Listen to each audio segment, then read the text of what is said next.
নমস্কার সকল দর্শককে আজকের অনুষ্ঠানে স্বাগত। যে টপিক নিয়ে আজকে আলোচনা করব সেটা হচ্ছে আগামী অক্টোবর মাসের 2 তারিখ যে সূর্যগ্রহণ সংগঠিত হবে তার ইম্প্যাক্ট এবং রাশি অনুসারে তার কতটা প্রভাব আমাদের ইন্ডিভিজুয়ালসের উপরে থাকবে, তথা সামগ্রিক পরিবেশের উপরে থাকবে সেই বিষয় নিয়ে। তো আলোচনায় যাওয়ার আগে আমি একটা জিনিস শুধু বলে দিই, আজকে আমি যখন অনুষ্ঠান করছি সেটা এই গ্রহণ যেদিন হবে তার বেশ কিছুদিন আগে। তো আপনারা যারা বিভিন্ন কাজকর্মের সাথে যুক্ত আছেন, করছেন বা সামাজিক জীবন যাপন করছেন, তাদের কাছে একটা জিনিসই বলবো যে 28শে অক্টোবর রাতের দিক থেকে মোটামুটি 30শে অক্টোবর প্রায় বেলা 12টার কাছাকাছি পর্যন্ত সময়টা একটু ইলিউশন আছে। বহু মানুষ কোনোভাবে দিকভ্রষ্ট হতে পারে বা অবাঞ্ছিতভাবে কিছু কথাবার্তা বলা বা সেটা নিয়ে অযথা বিতর্ক তৈরি হওয়া বা ধরুন কোনোভাবে আপনি ডাইভার্ট হয়ে যাওয়া, এরকম কিছু সমস্যা আছে। তাছাড়া যাদের মধ্যে কোনো কারণে কোনো অগ্নিকারক ঘরে মঙ্গল যদি শুক্রের নক্ষত্রের 2য় বা 3য় চরণে থাকে বক্রী অবস্থায়, তাহলে তাদের ক্ষেত্রে কিন্তু চূড়ান্ত ব্রিচ অফ ট্রাস্ট করবার মানসিকতা তৈরি, বিশ্বাসভঙ্গের মানসিকতা তৈরি হবে এবং যার কোনো অ্যাকচুয়াল সারবত্তা থাকবে না। কোনোভাবে রাহুকেতুর যদি ট্রাইনের মধ্যে চলে আসে তাহলে কিন্তু সেটা আরও বেশি বেড়ে যাবে এবং সেই মানুষটা ঠিক এই দিনের থেকে 174 দিন পরে বুঝতে পারবে যে ওই সময় তার ওই ঘটনাটা করা ঠিক হয়নি, কিন্তু ইম্প্যাক্ট তো থেকে যাবে একটা। আমি আগে থেকে বলে দিচ্ছি, আমি জানি না কবে এর আপলোড হবে, তারই একটা কারণ হচ্ছে আমি একটু বিজি শিডিউলের মধ্যে রয়েছি। তো দ্যাট ইজ ওয়াই আপনাদের কাছে আগে থেকে বলে রাখলাম, যদি সময় আপলোডেড হয় তাহলে একটু খেয়াল করে চলবেন। আর যে জিনিসটাতে বিলিভ করবেন সেটাতে স্টিক করে থাকার চেষ্টা করবেন। ভুল ঠিকের পরোয়া সেই সময় করবেন না, একান্ত যদি সেটা কোনো লেথাল জায়গায় না যায়, কোনো প্রাণঘাতী বা আপনার ভয়ানক কোনো বিপদ হতে পারে, এরকম কোনো পরিস্থিতি না হলে এই 2-3টে দিন কোনো বড় রকম ডিসিশনের ডাইমেনশন যেটা আছে বা ডোমেইন যেটা আছে সেটাকে চেঞ্জ করবেন না। তাহলে কিন্তু অনেক সময় হতে পারে যে আপনি কিন্তু মিসগাইডেড হতে পারেন এই সময় কোনো না কোনোভাবে। এই সময়টা প্রচুর ইলিউশন তৈরি করার সময় কিন্তু, এবং শনি যদি ডাইরেক্ট থাকতো তাহলে আরও বেশি ইলিউশন তৈরি হতো। এটা একদিকে বেটার যে শনি এখনো খুব স্থির আছে এবং রেট্রোগ্রেড আছে। আমি মেন আলোচনায় চলে যাচ্ছি, সেটা হচ্ছে আগামী 2 তারিখ, অন্তত ভারতবর্ষের টাইমে বলবো 2 তারিখ আমাদের সূর্যগ্রহণ সংগঠিত হবে। এই গ্রহণ ভারতবর্ষ থেকে দৃশ্য নয়, অন্তত ভারতের যে বর্তমান পলিটিক্যাল ম্যাপ আছে, আমাদের দেশের যে ডোমেইন আছে তার মধ্যে থেকে কোনো জায়গা থেকে এটা দৃশ্য নয়। তার কারণ এই সূর্যগ্রহণ যে সময় আছে সেটা রাত্রি 9:12:54 থেকে শুরু হবে এবং সেটা থাকবে ভোর রাত্রে 3:17:21 পর্যন্ত, অর্থাৎ 2 তারিখ থেকে 3 তারিখে কনভার্ট হবে আর কি।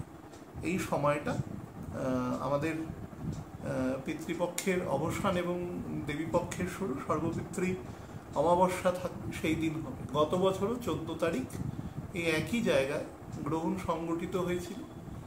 তার ইম্প্যাক্টের সাথে এবারের ইম্প্যাক্টের একটাই ডিফারেন্স হচ্ছে, এই বছর মঙ্গলের পোস্টিং ভালো নয়। তো তার ফলে নেগেটিভ মাত্রা কিছু আগে থেকেই বাড়তে শুরু করেছে। আমি যেরকম আপনাদের বলেছিলাম যে অগাস্টের ফ্যাগ এন্ড বা সেপ্টেম্বরের একদম শুরু থেকেই সিচুয়েশন কিছুটা ডিক্লাইনিং হবে। আপনারা চারিদিকের পরিবেশেই দেখতে পাবেন কিরকম একটা যেন শৃঙ্খলার অভাব ঘটছে, এবং সেটা সারা পৃথিবীতেই ঘটবে যেহেতু এটা কম্প্রিহেন্সিভ ইম্প্যাক্ট। এবার আমরা ছোট ইম্প্যাক্টে দেখতে পারি যে 50 কিলোমিটার বা 500 কিলোমিটার দূরে কি হচ্ছে, আবার 5000 কিলোমিটার দূরে কি হচ্ছে সেটাও বলতে পারি। আর যেটা খুব মারাত্মক এই সময় সংগঠিত হবে, যেটা আমি আপনাদের বলেছিলাম, যে জিওপলিটিক্যাল যারা খুব বড় স্তরের আর কি রাষ্ট্রনেতা যারা আছেন বা রাষ্ট্র পরিচালনা করেন, সেই জায়গা থেকে খুব ডিফিকাল্ট মানে ডিপ্লোম্যাটিক রিলেশন সে সময় তৈরি হবে, এবং যার ফলে কিছু সমস্যা হবে, এবং সমস্যাটা কিন্তু নর্মালি সাধারণ মানুষের উপরই হয়। তো সেটা কিন্তু হবে। আমি আলোচনায় যত ঢুকছি আপনাদের বলে দিচ্ছি। তো এই গ্রহণ অ্যাকচুয়ালি কোথায় দৃশ্য হবে, সেটা হচ্ছে উত্তর আমেরিকা, কানাডা এবং ইউরোপের পশ্চিম ইউরোপের একটা বড় অংশে দেখা যাবে। তাছাড়া আফ্রিকা মহাদেশের একদম ধরুন মরক্কো, টিউনিশিয়া, তারপরে লিবিয়া, সুদান, মিশর, এই সমস্ত একদম ভূমধ্যসাগরের দক্ষিণ প্রান্তে যে দেশগুলো আছে সেগুলোতে, এবং মিডল আফ্রিকা পর্যন্ত প্রায় ভালোভাবেই দৃশ্য হবে। মিডল ইস্টের একদম পশ্চিম প্রান্ত পর্যন্ত দৃশ্য হবে, মানে যে দেশগুলো সেখানে রয়েছে যেখানে যুদ্ধের পরিস্থিতি রয়েছে, মনে করুন ইসরায়েল আছে, প্যালেস্টাইন আছে, জর্ডন আছে, সিরিয়া আছে, লেবানন আছে, এই সমস্ত দেশ। আরেকটু পূর্ব দিকে ওখান থেকে সরলে সৌদি আরব আছে, নিচের দিকে ইয়েমেন আছে, ওমান আছে, এই সমস্ত দেশগুলো থেকেও সামান্যভাবে দৃশ্য হবে। আমাদের ইউরেশিয়ার মধ্যে, মানে যেখানে এশিয়া এবং আফ্রিকার যে জাংচার আছে সেই অংশে, যেখানে এখন যুদ্ধ চলছে অ্যাকচুয়ালি, তো সেই অংশেও কিন্তু দৃশ্য হবে। আবার একদম ইন্টারন্যাশনাল ডেডলাইন যেটা আছে আমাদের বেরিং স্ট্রেইটের মধ্যে দিয়ে গেছে, বা জাপানেরও একদম পূর্ব দিকের অংশে, সেখানেও সামান্য দৃশ্য হবে। বা নিউজিল্যান্ডের একদম পূর্ব দিকে, বা প্রশান্ত মহাসাগরীয়, সাদার্ন প্রশান্ত মহাসাগরীয় দ্বীপপুঞ্জ যেরকম ফিজি আছে, এখান থেকেও দৃশ্য হবে। কিন্তু এগুলো সব পার্শিয়াল দৃশ্য হবে, ওখান থেকে মোটামুটি দৃশ্য হবে। এটা কোনো মতেই পূর্ণ সূর্যগ্রহণ নয়, এটা সবই আংশিক সূর্যগ্রহণ। তো যাই হোক, কিন্তু সেটা ভারতবর্ষে দৃশ্য নয়। আমি বেশ আলোচনায় চলে যাই, সেটা হচ্ছে আমাদের বৃহৎ সংহিতা তথা ফলদীপিকা, এগুলো একাধিক বইতে, গর্গ সংহিতা, সেখানে পরিষ্কার বলা আছে, মহর্ষি বরাহমিহিরও বলে গেছেন, গ্রহণ যখন সংগঠিত হয় তখন দৃশ্য হোক বা না হোক তার ইম্প্যাক্টটা পড়ে, কারণ তিনজন এক লাইনে এসে যায়। তো প্রত্যেক অমাবস্যায় সেই জন্য সূর্যগ্রহণ হতে পারত, বা পূর্ণিমাতে চন্দ্রগ্রহণ, সেটা হয় না, কারণ আমাদের সূর্যচন্দ্র এবং পৃথিবী এক লাইনে থাকে না, 5 ডিগ্রি ডিফারেন্সে থাকে, কৌণিক ডিফারেন্সে, অ্যাঙ্গুলার ডিফারেন্স। তো সেই কারণে হয় না, না হলে প্রত্যেকবারই হতো। যখন ঘুরতে ঘুরতে ডিফারেন্সটা মোটামুটি, একটা চন্দ্রগ্রহণ হওয়ার পরে 174 দিন পরে আরেকটা চন্দ্রগ্রহণ হবে, অর্থাৎ রাহু-কেতুর অ্যাক্সিস। আমি বলেছিলাম আমাদের পৃথিবীর চারপাশে চন্দ্রমা ঘুরছে, আমরা যদি সেটাকে একটা কোনোভাবে এঁকে তার আপার পোর্শন এবং লোয়ার পোর্শনে দাগ দিই, তাহলে উপর দিকের পোর্শনটাকে আমরা গাণিতিক মতে রাহু বলে ধরে নিই ক্যালকুলেশনের সুবিধার্থে, এবং নিচের দিকের পোর্শনটাকে কেতু বলে ধরে নিই। তো ওই অংশটা যখন এক তলে এসে যায় তখন রাহু কেতুর সাথে সুপার ইম্পোজ হয়, মানে রবি রাহু বা চন্দ্র কেতু এরকম থাকবে, বা চন্দ্র রবি রাহু কেতু একসাথে থাকবে, দুজনের মধ্যে একজন। মানে যদি সেটা চন্দ্র রবি তার সাথে রাহু বা কেতু থাকে, তাহলে সেটা হবে সূর্যগ্রহণ, মানে অমাবস্যা সেদিন চন্দ্র কম্বাস্ট। আর যদি উল্টো দিকে থাকে তাহলে সেটা হবে, মানে ধরুন কথার কথা বলছি, রবির সাথে রাহু, যেটা 15 দিন, মানে এই গ্রহণের 14.5 দিন আগে হবে, সেটা হচ্ছে চন্দ্র থাকবে রাহুর সাথে এবং রবি থাকবে কেতুর সাথে। সেই পরিস্থিতিতে যেটা হবে সেটা হচ্ছে চন্দ্রগ্রহণ। তো বছরে দুবার এরা ক্রস করবে, তো দুজোড়া গ্রহণ হবে। কোনোদিন বছরের যদি একদম শুরুর দিকে সেটা হয় তাহলে 3বারও হতে পারে, সেটা খুব রেয়ার ঘটনা আর কি হয়। এবং আগের বার দেখুন, ঠিক আজকে যে গ্রহণ হচ্ছে তার থেকে প্রায় 13 দিন আগে মানে পরে গ্রহণ হয়েছিল আর কি। তার মানে কেতু আরেকটু দূরের দিকে ছিল, হ্যাঁ মানে একদম জাংচারে ছিল, রাহুও তাই ছিল। তো সেই ফলে এবং পরের বছর যে গ্রহণ হবে এই সময় সেটা সিংহ রাশিতে হবে, তার ফলে সেটা ভাদ্র মাসে সংগঠিত হবে। তো এইভাবে শিফট করে করে যায় আর কি, এটা ক্যালকুলেশনের জন্য বলছি। আচ্ছা, গ্রহণ যখন হয় তখন ইম্প্যাক্ট আমাদের ওপর কি হয় দেখুন। রবিকে আমরা বলি আমাদের সোল, আমাদের যে পঞ্চভূতের শরীর আছে এর মধ্যে একমাত্র যেটি পরমাত্মার অংশ সেটা হচ্ছে আমাদের সোল, যাকে আমরা সান দিয়ে রিপ্রেজেন্ট করি। আর চন্দ্র হচ্ছে মন, যাকে আমরা ষষ্ঠ ইন্দ্রিয় বলি। তো রবি এবং চন্দ্র দুজনই ইম্প্যাক্ট থাকে। এবারের যে গ্রহণ হবে সেই গ্রহণের সময় বুধও ইম্প্যাক্ট থাকবে।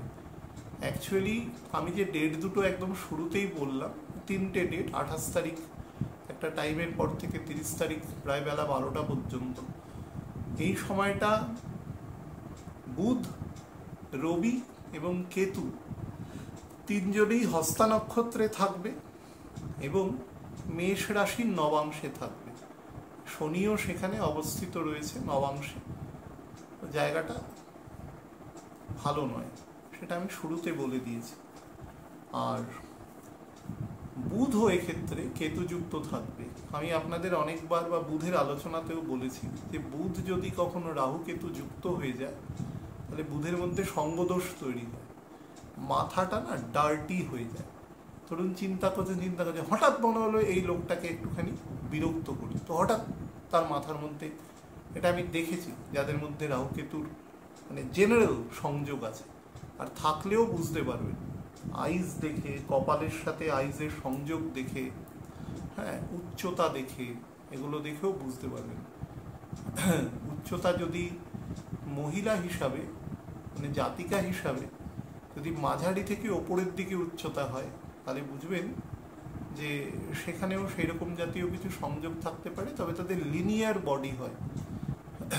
আর আরও কিছু প্যারামিটার আছে, আমি টপিকটা নিয়ে জাস্ট বলে দিচ্ছি বলে। আর পুরুষ মানুষ হলে কিন্তু অবশ্যই তার উচ্চতা কম হবে। এবার আপনি বলছেন, আপনি হয়তো বলতে পারেন এতগুলো প্যারামিটারের মধ্যে উচ্চতাকে ধরছি কেন। বুধ আমাদের প্রথম 11 বছরের যে গ্রোথ আছে না শরীরের, সেই গ্রোথকে ডিনোট করে। মানুষ যতটা উচ্চতায় বাড়ে দেখবেন তার একটা ট্রেন্ড বোঝা যায় বাচ্চা থেকে। অন্তত অনেক বাচ্চা আছে দেখবেন 5-6 বছরের পরে গ্রোথ নেওয়া শুরু করে, বা 7-8 বছর বা 10 বছরের পরেও গ্রোথ নেওয়া শুরু করে, কিন্তু তার শরীরের একটা কাঠামো দেখে বোঝা যায়। বিশেষত লোয়ার মানে একদম শেষের দিকের যে চাইল্ডহুড ফেজ আছে তখন হাত পা অনেক লম্বা হয়ে যায়, একটু সরু হয়ে যায়, শরীরটা একটু চেপে যায়, লিনিয়ার হয়ে যায়, মানুষ লম্বালম্বিভাবে বেশি বাড়তে থাকে 17, 18, 19 বছর। তারপরে সে প্রস্থে কিছুটা বেড়ে একটা পূর্ণ শরীরের অবয়ব নেয়। তো বুধ সেই উচ্চতার ক্ষেত্রে ইফেক্ট এনে দেয় যদি কোনোভাবে। এটাকেও সঙ্গদোষ বলে, অর্থাৎ একটা মানুষের মানে কেউ অতি লম্বা, কেউ কতটা নয়, তার দ্বারা তো ভালো মন্দের বিচার হয় না, কিন্তু এটা একটা প্রাইমারি থিংস। তার সাথে তার চোখের ডিস্টেন্স, কপালের ডিস্টেন্স, জাইগোমেটিক কতটা চওড়া, এসবগুলো আসে। কাঁধ স্ট্রেট না লোয়ার, ফোর আর্মস কীরকম শেপের আছে, আঙ্গুল, বুড়ো আঙ্গুল কীরকম শেপের আছে, এগুলো দেখেও বোঝা যায়, হাত দেখলেই বোঝা যায় সেটা, বা তাকে সামনে দেখে।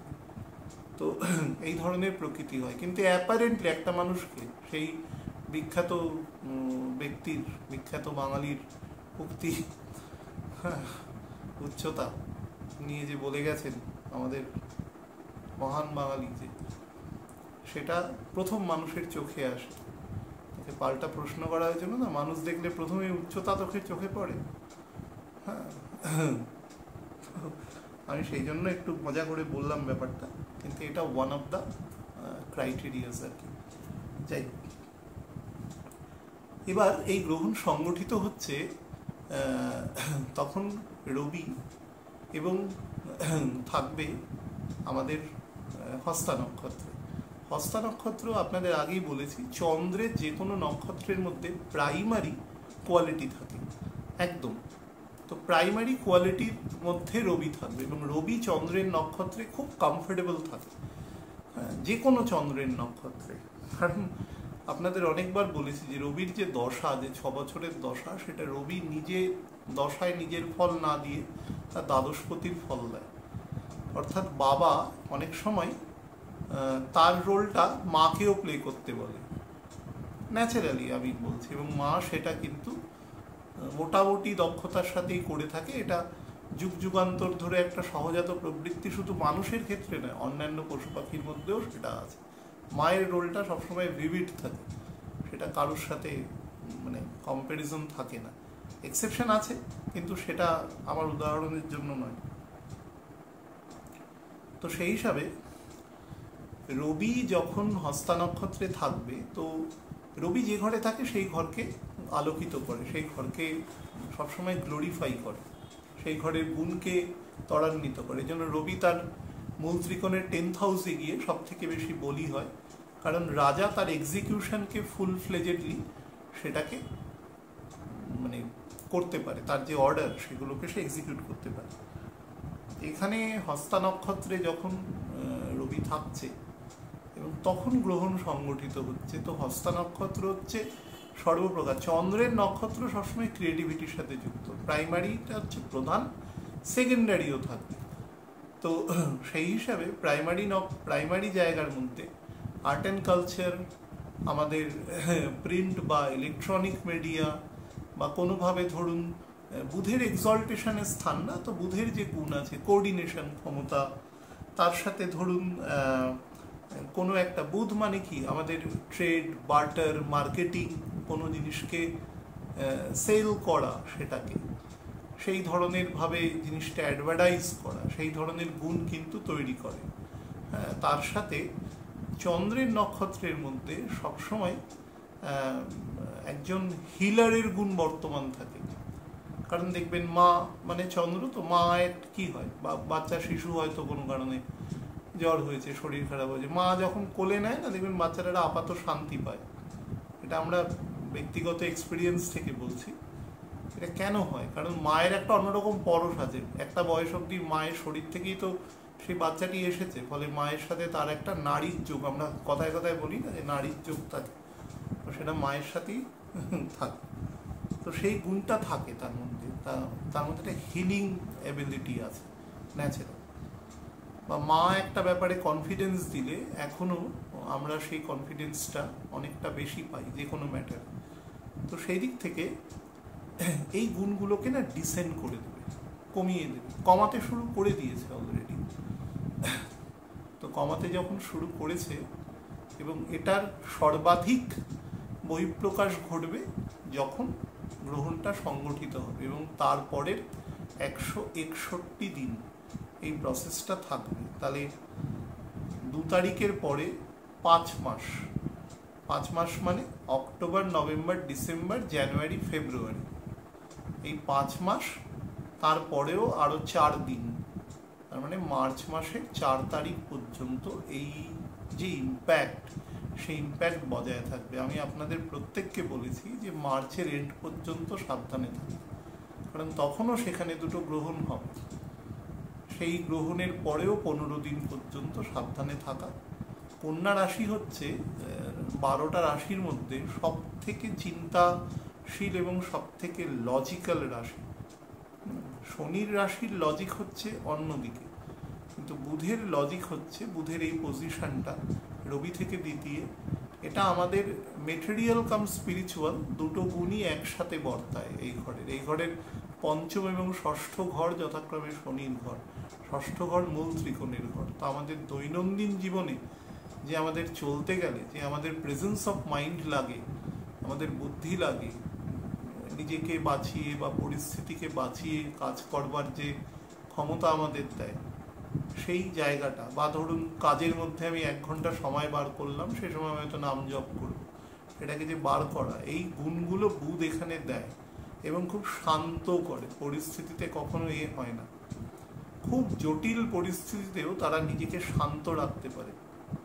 সেটা মিনের মধ্যেও গুণ আছে, কিন্তু মিন যেহেতু শুক্রের এক্সল্টেড স্থান, সেহেতু মিন অনেক সময় কি হয়, আবেগে ভেসে যাওয়ার প্রবণতা থাকে, বা অনেক সময় পরিস্থিতিকে শান্ত করতে তারা বিভিন্ন রকম উৎকোচ কথাটা বলা ঠিক নয়, বিভিন্ন রকম ক্যাশ অর কাইন্ডস দিয়ে পরিস্থিতিকে শান্ত রাখে। কিন্তু বুধ সেটা নিজের বুদ্ধি বলে, মানে শনি সেখানে পুরো গুণটা পায়, সেই গুণের সে অ্যাপ্লিকেশন করতে পারে। তা এত গুরুত্বপূর্ণ একটা ঘরের একদম মাঝামাঝি পোর্শনে এসে, মানে যেদিন গ্রহণ হবে সেদিন রবি নবাংশগত পোস্টিংয়ে সেদিন ওই বৃষ শেষের দিকে থাকবে আর কি। তো বৃষ কোথায় না, রবির নিজের মূল ত্রিকোণের 10th হাউস, যেটা আর কি বলছিলাম। তার ফলে এখানে কিছু সমস্যা কিন্তু টেকনিক্যালি তৈরি করে দেবে, মানে কাজ এক্সিকিউশনের। রবি মানে কি, রবি মানে রাজা, রাজা মানে কি যে রাজত্ব চালায়। তো সেখানে বহু জায়গায় আপনি দেখতে পাবেন অলরেডি ডিসঅর্ডার স্টার্ট হয়ে গেছে, এন্টায়ার ইউরোপে স্টার্ট হয়ে গেছে, রিসেশন চলছে, ভয়ানক রকম অর্থনৈতিক রিসেশন চলছে। তো তারপরে আপনি দেখবেন যে 1930 থেকে প্রায় 34 সালের শুরু পর্যন্ত যারা সামান্য ইতিহাস পড়েছেন আর কি, আধুনিক ইতিহাস, দেখবেন তৎকালীন ইউএসএসআর, সোভিয়েত ইউনিয়নে গ্রেট ফ্যামিন হয়েছিল। তো রাশিয়াতে অত বড় ফ্যামিন কোনোদিন হয়নি। কারণ পেছনে যা থাক আমি সেগুলো নিয়ে আলোচনা করছি না, কিন্তু তাতে বহু মানুষ, বিভিন্ন ঐতিহাসিক তাদের বিভিন্ন মূল্যায়ন করেছেন তাদের নিজস্ব দৃষ্টিভঙ্গি থেকে, ডেটা থেকে যা অ্যাভেলেবেল পেয়েছেন, কিন্তু বহু মানুষের মৃত্যু ঘটেছে সে সময়। তখন ঠিক এইখান দিয়ে স্যাটার্ন পাস করেছিল, হ্যাঁ। এবং সেই সময় আমি দেখেছি পরখ করে করে গ্রেট ডিপ্রেশন থেকে শুরু হয়েছে 29 সাল থেকে, এবং তার সাথে এই সময় এরকম জায়গায় গ্রহণও সংগঠিত হয়েছিল। এটা ভালো জায়গা নয়, সেই জন্য আমি শুরু থেকে আপনাদের বলেছি যে এই বছরের শেষের দিক, অন্তত জুলাই 2/3 থেকে সামনের বছর অগস্ট পর্যন্ত কনজারভেটিভ জীবনযাপন করা, যার দ্বারা যতটা সম্ভব। কেউ বেশি যদি এদিক ওদিক করে তাহলে কিন্তু মুশকিল তারই হবে, অন্য কারোর হবে না। যে যত শান্ত থাকতে পারবে সে তত ডিভিডেন্ড পাবে, আর যে যত ছটপট করবে তার ডিভিডেন্ড তো ছেড়ে দিন, বেকায়দায় পড়বার সম্ভাবনাই বেশি রয়েছে। তো আমাদের যাদের ক্ষেত্রে মনে করুন বুধের দশা অন্তর্দশা রয়েছে, চন্দ্র, বুধ এবং রবি, এই তিনটের একসাথে কোয়াগুলেশন হচ্ছে এখানে। তো এই ক্ষেত্রে যেটা আমাদের দেখতে হবে খুব গুরুত্বপূর্ণভাবে, সেটা হচ্ছে যাদের ক্ষেত্রে মনে করুন মেন দশায় বুধ আছে, রবি আছে, চন্দ্র আছে, বা বিংশোত্তরী মহাদশায় সাবদশায় সেটা আছে, বা প্রত্যন্তর দশায় সাবদশায় এরা আছে, তাদের ক্ষেত্রে কিন্তু ইম্প্যাক্ট বেশি হবে। যাদের জন্মকালীন চন্দ্র বা রবি, মানে আশ্বিন মাসে জন্ম, অন্তত আশ্বিন মাসের প্রথম 15 দিনের মধ্যে জন্ম, আর চন্দ্রের অবস্থান এখানে আছে প্রথম মনে করুন 8 ডিগ্রি থেকে 20 ডিগ্রির মধ্যে, তাদের কিন্তু ইম্প্যাক্ট এখানে বেশি হবে। তো সেটা থেকেও সাবধান থাকতে হবে। রবি থেকে 9th হাউসে নবাংশে এখন কেতু বসে রয়েছে শনির সাথে। তো যত রকমভাবে সারা পৃথিবীব্যাপী সবাই সবাইকে না এ সময় ঘেরবার চেষ্টা করবে, মানে তার নিজের ডোমেইন থেকে সে কিছুটা অগ্রসর হয়ে অপরের জায়গায় ঘেরবার চেষ্টা, বা যার দরুন একটা ইনস্টিগেশন তৈরি হওয়ার প্রবণতা তৈরি হবে, যেটা আপাত শান্তি যেটা বজায় আছে সেটা কিন্তু বিনষ্ট হওয়ার প্রবল যোগ রয়েছে, মানে প্রবল। এবং মনে রাখবেন যে সিভিল ওয়্যার বা মানে যুদ্ধের যে ইন্টেন্সিটি সেটা রেইজ হবে, অলরেডি স্টার্ট হয়ে গেছে। কিন্তু আপনারা দেখবেন যে বেশ কিছু ঘটনা মিডল ইস্টের ওই সমস্ত এরিয়াতে ঘটেছে, একদম ফার ওয়েস্ট পোর্শনে, ভূমধ্যসাগরের পূর্ব কোণায় আর মিডল ইস্টের একদম পশ্চিম কোণায়, ও জায়গাটাই বেশি মানে এফেক্টিভ বেশি আছে। কেতু ওই অংশটা এখন যেখানে আছে ওই অংশটাকে রিপ্রেজেন্ট করে, একটু উত্তর ঘেঁষে। আপনারা দেখবেন যে এখন ওই উত্তরের দিকের যে দেশ আছে বেইরুট, লেবাননের ক্যাপিটাল, সে সমস্ত জায়গায় বিভিন্ন রকম খুব যুদ্ধের পরিস্থিতি, বা সিরিয়ার সাদার্ন পোর্শনে যে গোল্ডেন হাইটস আছে সেই সমস্ত এরিয়ার আরও নর্দার্ন পোর্শনে খুব ইন্টেন্সিফাইড ওখানে কিন্তু ওয়্যার হচ্ছে। আমরা এখান থেকে কতটা খবর পাই, যারা আন্তর্জাতিক খবর রাখেন তাদের মধ্যে তো অনেকেই ব্যাপারটা জানেন। এবং আমাদের দেশের সীমানাতেও যেটা পশ্চিম এবং উত্তর পশ্চিম সীমান্ত রয়েছে সেখানে ইফেক্ট করবে। শনি এখন মোটামুটি আমি যখন অনুষ্ঠান করছি তখনও ও 20 ডিগ্রির নিচে নামেনি আজকে এই মুহূর্ত পর্যন্ত। তো 20 ডিগ্রির নিচে নামলেই আমাদের একদম, বা 20 ডিগ্রির নিচের কাছাকাছি চলে গেলে আমাদের যে সমস্ত মনে করুন সিকিম, তারপরে অরুণাচল প্রদেশ, এই সমস্ত এরিয়া আছে, এই সমস্ত এরিয়াতেও কিন্তু ছোটোখাটো কনফ্লিক্ট তৈরি হতে পারে। সেটা হয়তো খুব লোকাল লেভেলে হতে পারে কোনো, কারণ যেখানে আমাদের যে লাইন আছে সেই লাইন নিয়ে অনেক রকম মতান্তর আছে। আমি এর থেকে বেশি বিশদে যাচ্ছি না, যেটাই টেনশনের কারণ। তো সেখানেও কিন্তু ছোটোখাটো স্কার্মিশ টাইপের হতে পারে, বা যদি এখন সেটাকে ডিপ্লোম্যাটিক্যালি শান্ত করে নেওয়া যায় সেটাই উচিত হবে। এবং আমাদের পার্শ্ববর্তী দেশেরও কিন্তু উত্তর অংশ তথা পার্শ্ববর্তী দেশের পশ্চিম অংশ, উত্তর অংশ এবং পশ্চিম অংশ, সেই অংশেও কিন্তু সমস্যা করবে। এবং ভারতবর্ষের একদম পূর্ব অংশের পশ্চিম অংশ, মানে মনে করুন যে মিজোরাম বা ত্রিপুরা, এই সমস্ত দেশের যে পশ্চিম দিক, মানে সেটা আমাদের পার্শ্ববর্তী দেশের পূর্ব দিক, এই সমস্ত জোনেও কিন্তু সমস্যা তৈরি হতে পারে। চট্টগ্রাম রিজিয়ন, এই সমস্ত জায়গায় যেখানে পার্শ্ববর্তী দেশের বা মায়ানমারের সাথে কিছুটা বর্ডার আছে, সেই সমস্ত জায়গাতেও কিন্তু ডিসপিউট হতে পারে। এবং কোনো না কোনোভাবে এই জায়গাটাতে কিন্তু মানে সংযত না থাকলে অশান্তি বেড়ে যেতে পারে। এই সময়টা গন্ডগোলের সময় আছে। আচ্ছা, আমাদের উত্তর অংশ যেটা আছে, সেই উত্তর অংশে কিন্তু যেটা হওয়ার প্রবণতা সেটা হচ্ছে, মানে যেটা আমাদের দেশের সভরেন দেশের অংশ, কিন্তু পার্শ্ববর্তী একটা দেশ সেটাকে বলপূর্বক দখল করে রেখেছে। এবং আমাদের দেশের থেকে একটা দীর্ঘ এত বছর ধরে সেখানে একটা চেষ্টা করা হচ্ছে ডিপ্লোম্যাটিক্যালি ব্যাপারটাকে ঠিক করার জন্য। সেই দিক থেকেও কিন্তু সেই অংশের মানুষ কিন্তু খুব প্রতিবাদী হয়ে উঠবে কনসার্ন দেশের ওপরে। তো সেটা থেকেও একটু সাবধান থাকবার কিন্তু প্রয়োজন রয়েছে। মানে প্রত্যেককে খুব শান্ত, খুব স্থির বুদ্ধি সম্পন্ন ডিপ্লোম্যাট থাকতে হবে, যারা পরিস্থিতিকে ট্যাকল করবে। উত্তেজিত হয়ে গেলেই কিন্তু পরিস্থিতি হাতের বাইরে চলে যাবে। কারণ বারবার বললাম, যেখানে গ্রহণ সংগঠিত হবে সেখান থেকে 10th হাউসে মঙ্গল আছে। তো মঙ্গল এক্সিকিউশনের, রবির এক্সিকিউশনের মানে রবির অর্ডারের অপেক্ষায় রয়েছে টু এক্সিকিউট। রবি যদি সামান্যভাবে, রবি মানে কি, একটা দেশের যিনি প্রধান, তার চিন্তা, তার থটস, সেটাকেই আমরা এখন ধরে নিচ্ছি, সেটার মধ্যে যদি অ্যাবারেশন ঘটে তাহলে ও কিন্তু সেক্ষেত্রে খুব কঠিন কঠোর সিদ্ধান্ত নিয়ে নেওয়ার মতন জায়গায় থাকবে। অসন্তোষ তৈরি হবে। সূর্যগ্রহণের যেটা খুব বড় ব্যাপার, মেন্টাল ডিপ্রেশন এবং অসন্তোষ। যাদের ক্ষেত্রে খারাপ দশা আছে সেখানে ডিসঅর্ডার হবে প্রচুর।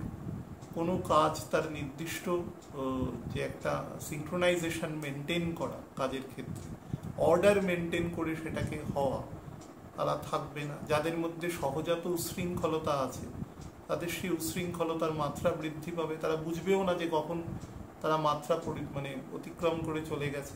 যাদের মধ্যে কম আছে তারা হয়তো কিছুটা কন্ট্রোল করলো বা পুরোটা করলো না, এরকম একটা, মানে মানুষের মোটমাট তার যে নর্মাল স্টেট অফ মাইন্ড সেখান থেকে তাকে কিন্তু ডিফ্লেক্ট করবার চেষ্টা করবে। অ্যাকচুয়ালি দেখুন, রাহুর যেটা কাজ, রাহু সবসময় রবি এবং চন্দ্রকে, অ্যাকচুয়ালি কেতুর, এখানে Ketu is a Rahu, portion of Rahu, তো অ্যাকচুয়াল যে ডেমন তার নাম ষড়ভানু, সুতরাং সে সবসময় তার শরীর দ্বিখণ্ডিত হয়েছে শুধুমাত্র এই দুজনের জন্য, মানে ভগবান একে কারক করে রেখেছে এদের দুজনকে। কারণ সেই জন্যেই আমাদের এই আমাদের যদি পরিবর্তনটা না হয়, দিন রাত্রি না হতো, তাহলে ব্যাপারটা সবসময় একটা ডিফারেন্স আমাদের মধ্যে আগ্রহের সূচনা করে। রাত্রিবেলা ঘুমিয়ে পড়ি, সকালবেলা নতুন উদ্যমে কাজ করবো, এরকম একটা। তো যদি সারাদিনই দিন থাকতো বা রাত থাকতো, তাহলে হয়তো ব্যাপারটা অনেক স্টিরিওটাইপড হয়ে যেত। তো সব কিছুর মধ্যে এই যে ডিফারেন্স এনে এনে আমাদের মধ্যে এই মেটেরিয়াল চালিকা শক্তিটাকে তৈরি করে রাখে। এক্ষেত্রে রাহু কেতু গুরুত্বপূর্ণ ভূমিকা পালন করে। তো মানে বেসিক্যালি রাহু, তো রাহু ইজ আ বেসিক, মানে যেটা ডিফাই করা, রবিকে ডিফাই করা, সেটা হচ্ছে রাহু। তো সেই কারণে রাহু যখন মানে রবির সাথে কনজাংক্ট হয়ে যায়, মানে অ্যাক্সেসে, রাহু বা তার বডি পোর্শন কেতু, তখন কিন্তু রাজা যে ডিসিশন দিচ্ছেন তার ডিসিশন মেকিং এবিলিটি কিন্তু খর্ব হয়, ডোয়ার্ফ হয়ে যায় আর কি।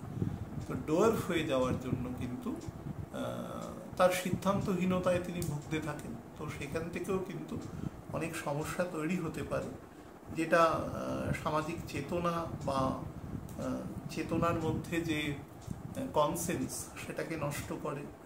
আমি অনেক বয়োজ্যেষ্ঠ মানুষকে দেখেছি মানে কদর্য ভাষা ব্যবহার করে, যেটা যেটা কিন্তু সে নর্মালি করে না, কিন্তু এই অ্যাবারেটিভ পোর্শনে এসে করে, যেটা আমি প্রথমে বলছিলাম যে বুধ কেতুর যদি কখনো কাছাকাছি চলে আসে তাহলে হয়।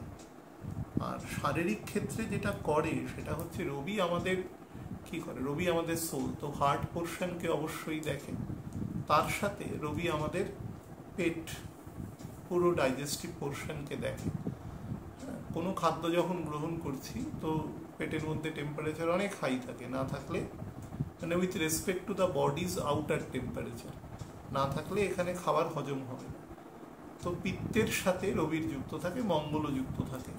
তো মঙ্গল রবি যদি কোনোভাবে মানে ম্যালাফিক হয় কোনোভাবে, তো সেই মানুষের কিন্তু পেটের প্রবলেম, হজম শক্তিজনিত সমস্যা, এসবগুলো তৈরি হয়। আমাদের অনেকে আমাকে বলে যে আমাদের রাজ্যের তো 70% লোকেরই পেটের সমস্যা, সবারই কি ম্যালাফিক? না, আমাদের মান্ডেনগত একটা সমস্যা আছে। মান্ডেনগত সমস্যার জন্য এখানকার মানুষের মানে এখানকার মানে ডোমেনটা যতটা আছে সাউথ বেঙ্গলের একটা বড় অংশ, সেই মান্ডেন অংশটাতে প্রবলেম তৈরি হয়। সেটা আজকে আর বলছি না সেই বিষয়। সেই জন্য এখানে ওই রিলেটেড প্রবলেমটা বেশি আছে। এবং মানুষের খাদ্যাভ্যাসের মধ্যেও দেখবেন ভাজা খাওয়া, তৈলাক্ত খাবার খাওয়া, প্রচণ্ড ঝাল খাওয়া, শুকনো লঙ্কা খাওয়া, এগুলো ট্রেন্ড আছে এখানে। এমন নয় যে অন্য জায়গার লোক খায় না, কিন্তু তাদের মধ্যে সেইখানকার জলবায়ু বা অনুসারে হয়তো সেটা তাদের শরীরে নিয়ে নেয়, কিন্তু এখানে প্রবলেম করে। তো এখানে পেটের রোগের প্রবণতা ভীষণ বেশি। হ্যাঁ, এবং ভাজার সাথে বাঙালির একটা নর্মাল একটা খুব বন্ধুত্ব রয়েছে, পছন্দ করে আর কি। তো সেই হিসাবে হার্টের সমস্যা থেকেও সাবধান থাকবেন। চোখের যাদের আইজে কোনো ক্ষেত্রে প্রবলেম রয়েছে, কারণ যেখানে গ্রহণ সংগঠিত হচ্ছে তার দ্বিতীয় কিন্তু শুক্র অবস্থান করবে, তার ফলে চোখ থেকে সাবধান থাকবেন। শুক্র রাহুর নক্ষত্রে থাকবে। যাদের ক্ষেত্রে মনে করুন এই সময় ডাক্তারবাবু বলেছেন যে কিছু ওষুধ দেওয়ার দরকার বা কোনো মেজর স্টেপ নেওয়ার দরকার আছে, তাহলে তারা কিন্তু এই সময় তার সিদ্ধান্তকে কোনোভাবে ওভারলুক করবেন না। এটা হচ্ছে প্রথম কথা। আর একটা লাস্ট অংশ আপনাদের বলে দিই, সেটা হচ্ছে এই সময়টা মানে গ্রহণ আগে যেটা হয়ে গেল 18 তারিখ, তারও মোটামুটি 12 দিন আগে থেকে, আমি 9 সেপ্টেম্বর থেকে বলেছি অ্যাকচুয়ালি, কিন্তু সময়টা অগস্ট থেকে স্টার্ট হয়ে গেছে। তো এই সময়ে যতটা সম্ভব ধৈর্যের পরীক্ষা দেওয়ার চেষ্টা করবেন। যত প্রতিকূল পরিবেশ থাক, নিজে যেন দৃঢ় থাকবেন। যদি ধৈর্য হারিয়ে ফেলেন তাহলে কিন্তু জিনিসটা আরও বেশি নামতে থাকবে নিচের দিকে। এই সময় ডিসেন্ডিং অর্ডারের দিকে গ্রোথ আছে, অর্থাৎ আপনাকে অনেকটা নিচে নামিয়ে দেবে। যতটা সম্ভব মানে নিজেকে ধরে রাখা, বেঁধে রাখা, পরিস্থিতির সাথে অ্যাকোমোডেট করা, এই চেষ্টাটা অবশ্যই করবেন। এবং মেজর কোনো ডিসিশন এই সময়ের মধ্যে নেবেন না। কোন সময়ের মধ্যে না, মার্চ মাসের অন্তত 7 তারিখ পর্যন্ত নেবেন না। তারপরেও পারলে একটা মাস একটু ধীরে চলো নীতিতেই চলবেন। যা করবেন পয়লা বৈশাখের পর থেকে করবেন, সেটা অনেক বেটার হবে। আর সারা পৃথিবীতে এই সময় কিন্তু যে ওয়্যার মঙ্গার আছে, যারা যে কারণেই যুদ্ধ করুক, সবসময় ওয়্যার মঙ্গার নয়, পরিস্থিতিও যুদ্ধের তৈরি করে। অনেক সময় যুদ্ধ কিছু ক্ষেত্রে, আমি অনিবার্য কথাটা বলবো না, কিন্তু মানে মানুষকে এমন একটা জায়গায় নিয়ে আসে যখন ডিসিশন নিতে সে বাধ্য হয়। মানে তার ইগো হয়তো নেই সেই লেভেলে যে ইগোর জন্য সে যুদ্ধে নেমে যাবে, কারণ এত মারণাস্ত্র আছে, এত লেথাল ওয়েপন এখন ইউজ হয়, সবাই জানে। রাষ্ট্রনেতারা তো অবশ্যই জানে, কারণ তার কাছে তো সমস্ত কিছুর খবর আছে কি হতে পারে এটা।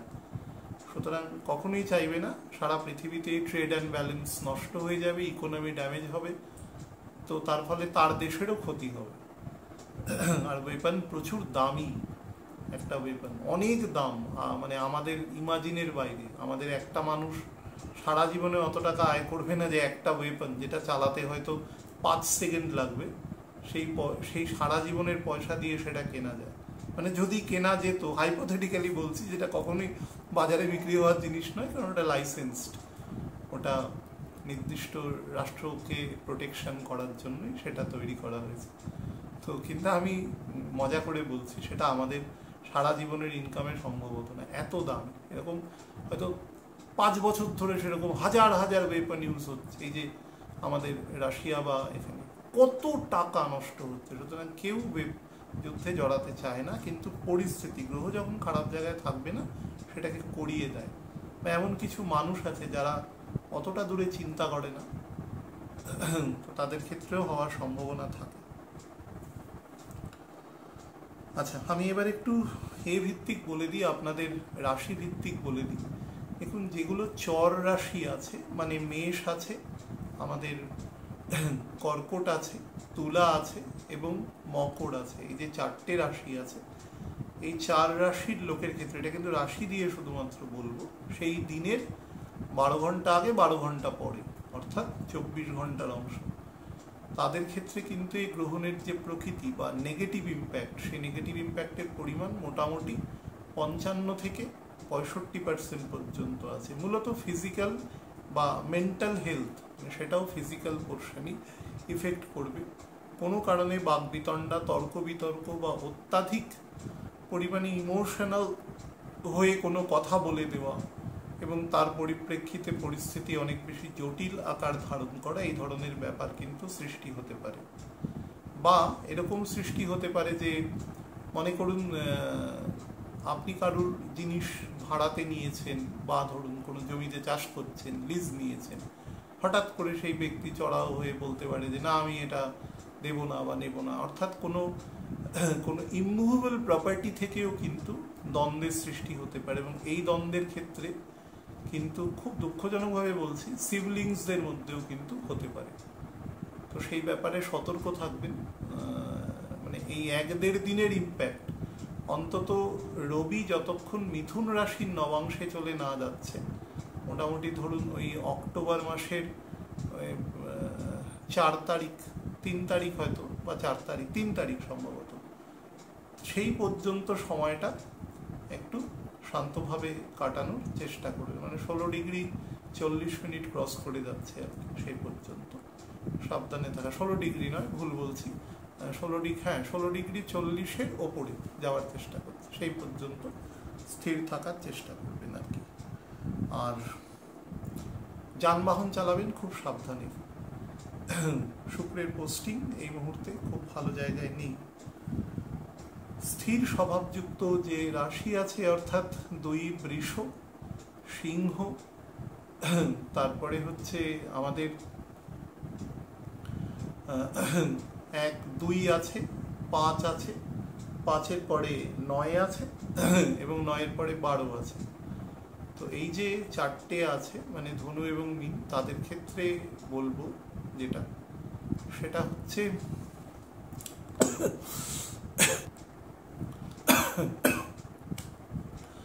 যাদের ক্ষেত্রে আছে, সেটা হচ্ছে, আরেকবার বলে দিই, সেটা বৃষ, সিংহ, বৃশ্চিক এবং তার থেকে 4 ঘর পরে সেটা হচ্ছে কুম্ভ। বলার সময় ভুল হয়েছিল আগে। তো এদের যারা রাশির মানুষ আছে তাদের ক্ষেত্রে কিন্তু নেগেটিভিটির পরিমাণটা একটু বেশি আছে, মানে সেটা মোর দ্যান 65%। কীরকম জায়গায় নেগেটিভিটি? প্রথম হচ্ছে মেন্টাল হেলথ, সাবধানে থাকবেন। কোনোভাবে হাইপার টেনশন বা উত্তেজনা, অ্যাংজাইটি বা এই ধরনের প্রকৃতি থেকে নিজেকে যতটা সম্ভব রিফ্রেইন রাখার চেষ্টা করবেন। বিতর্কিত কথা বলবেন না, বিতর্ক বাড়ানোর চেষ্টা করবেন না। এটা থেকে করলে কিন্তু সম্ভাবনা বেশি হবে।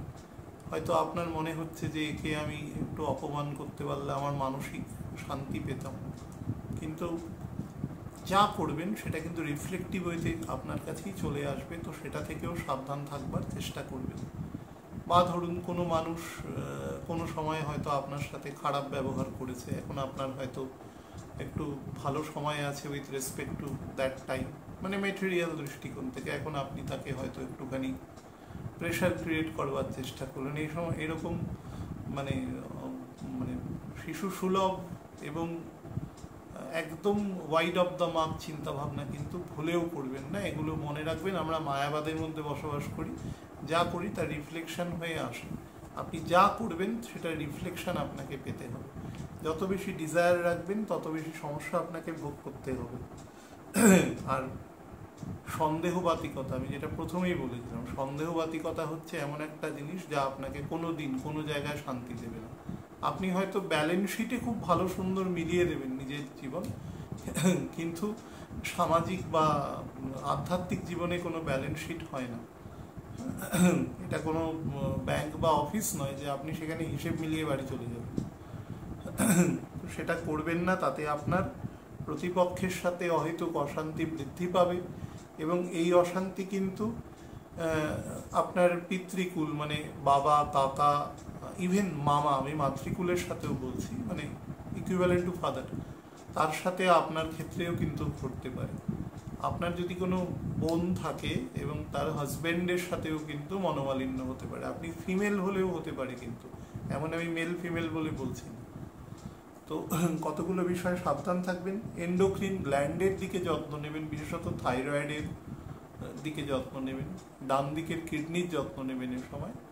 আর গ্রহণ চলাকালীন অ্যাকচুয়ালি আমরা বলি না Rahu is considered two B the poison, তো কেতুও পয়জন, সেই জন্য আমরা খাওয়ার ক্ষেত্রে কিছু বিধিনিষেধ বলি, বা যারা প্রেগনেন্ট আছেন যে সমস্ত মহিলারা তাদের ক্ষেত্রে কিছু বিধিনিষেধ বলি। এ সময় কিছু বাজে আল্ট্রাভায়োলেট রেজ আমাদের দিকে এসে পড়ে।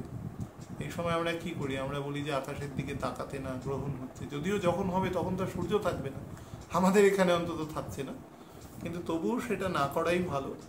খাবার বা সেই সময় তৈরি করা নাই ভালো, মানে যেহেতু 9টা 13, শহরাঞ্চলে খুব কম মানুষই আছে যারা 9টা 13-র আগে খেয়ে নেয়, হয়তো একটু রুরাল এরিয়ায় খেয়ে নেয়। তবুও চেষ্টা করবেন খাওয়া একটু আগে খেয়ে নেওয়া সেই দিনটা। বিশেষত যাদের মধ্যে ওই প্রেগনেন্সি রিলেটেড ব্যাপার আছে সেগুলো একটু করে নেবেন, কারণ একটু ভাইরাস ব্যাকটেরিয়া অ্যাক্টিভ হয়ে যায় সময় বেশি রকম, তো সেটা শরীরের ক্ষতি করতে পারে, তারা ওই সময় ডেলিকেট স্টেটে থাকে। আর যাদের শরীরের ক্ষেত্রে কোনোভাবে ধরুন সেপ্টিসিমিয়া হয়ে গেছে, কোনো কারণে সুগারজনিত কারণে গ্যাংগ্রিন হয়ে গেছে, হ্যাঁ, বা ধরুন কোনো অঙ্গ কোনো কারণে কোনো খুব হার্ড ইনজুরি সেখানে হয়েছে, রটেন হয়ে গেছে কোনোভাবে, তো সেই সমস্ত মানুষজন কিন্তু এই সময়টাতে নিজে উপযাজক হয়ে কোনো ডাক্তারি করবার চেষ্টা করবেন না। ডাক্তারবাবু যেটা করে দিয়েছে সেটাকে মেনটেন করবেন এই পার্টিকুলার টাইমটাতে। তার মানে গ্রহণ লাগার আগের যে অংশটা অন্তত 3.5 ঘন্টা আগে এবং ছাড়ার পরে 2 ঘন্টা 16 মিনিট এই সময়টা মেনটেন করবার চেষ্টা করবেন। আর লাস্ট অংশ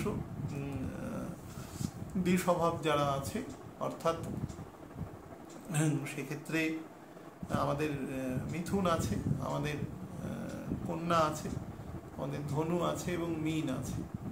এদের ক্ষেত্রে বলে দিই এই গ্রহণের এফেক্ট কিন্তু কম্পারেটিভলি লেস আছে। আপনি হয়তো বলতে পারেন যে কি করে কম্পারেটিভলি লেস হলো, মানে কম্পারেটিভলি লেস হওয়ার অনেক কারণ আছে। গ্রহণ যে রাশিতে সংগঠিত হচ্ছে মানে সেই রাশির একমাত্র কন্যা এবং মীনের ক্ষেত্রে আমি বলবো যে তাদের যদি চন্দ্রের ডিগ্রি 8 ডিগ্রি থেকে 16 ডিগ্রির মধ্যে থাকে তাহলে তারা অ্যাফেক্টেড হবে, না হলে কিন্তু তারা লেস অ্যাফেক্টেডই থাকবে।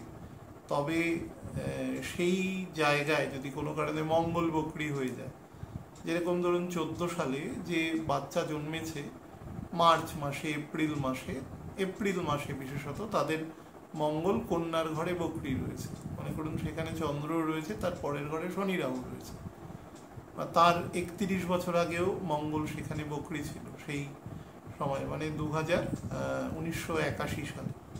তো যাদের আছে 81 শেষের দিকে তাদের কিন্তু একটু বেশি সাবধানতা অবলম্বন করা দরকার আছে। বাদ বাকিদের কিন্তু কমফোর্টেবল আছে মোটের উপরে, অতটা এফেক্ট নেই। যা এফেক্ট থাকবে ফাইন্যান্সিয়াল পোর্শন বা ফাইন্যান্সিয়াল ক্রাঞ্চ বা কোনো কারণে এমন কিছু জিনিস হয়তো